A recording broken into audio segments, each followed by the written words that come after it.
Oh my gosh. So I am going through a shadow right now.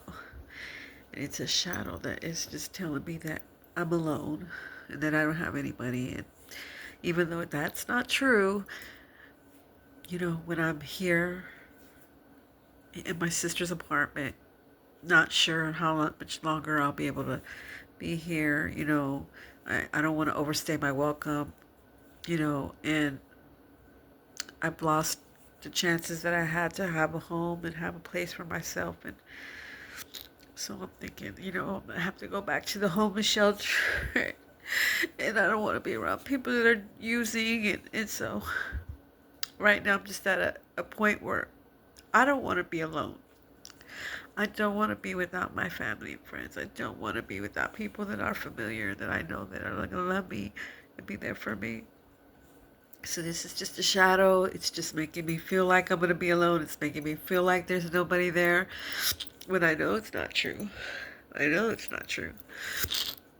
And so, yeah, I'm just sharing it because this is the moments where it gets real painful to be me. And and I just, I don't know why I'm going through what I go through. I don't question it anymore. I just get through it and I move along because I don't want to spend any more time crying.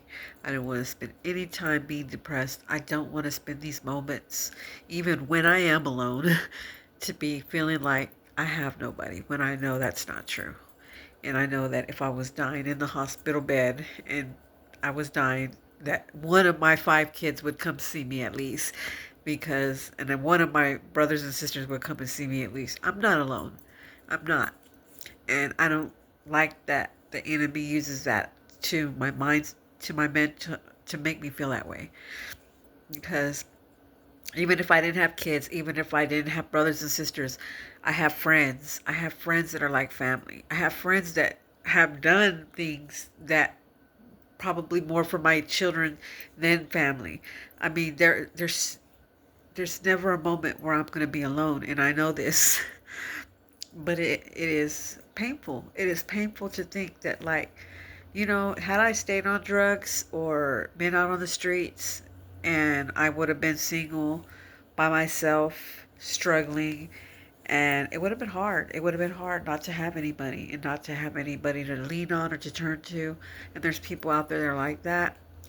And my heart goes out to them because, I feel like these shelters should do more to get us therapy and budgeting and to get us the help that we need so that when we get our own place, we're going to be able to be successful, have a job and career, training, the works to make sure that every person that goes through those shelters is going to have some kind of success rate, whether it be them getting a job, getting the training they need to get the job, to get the therapy they need, to get the mental restoration, maybe addiction treatment, whatever they need, And I mean, I feel like that's what's needed right now, and for people like them, is that, I went to the shelter, but I didn't get the help that I needed when I was there.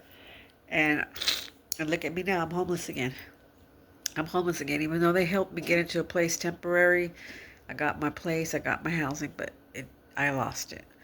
And it was because I didn't have any of the training that I needed. None of the budgeting, none of the job training, nothing, like nothing. And you know, even though someone like me, I probably could have done without all that. I have my own education, but what I really would have probably benefited from was to be able to have the therapy and the help and the treatment for the addiction. And you know, I just feel like, there's people, everybody has different stories, situations. We all go through it. Every single person in this world, we all have our own personal journey in life.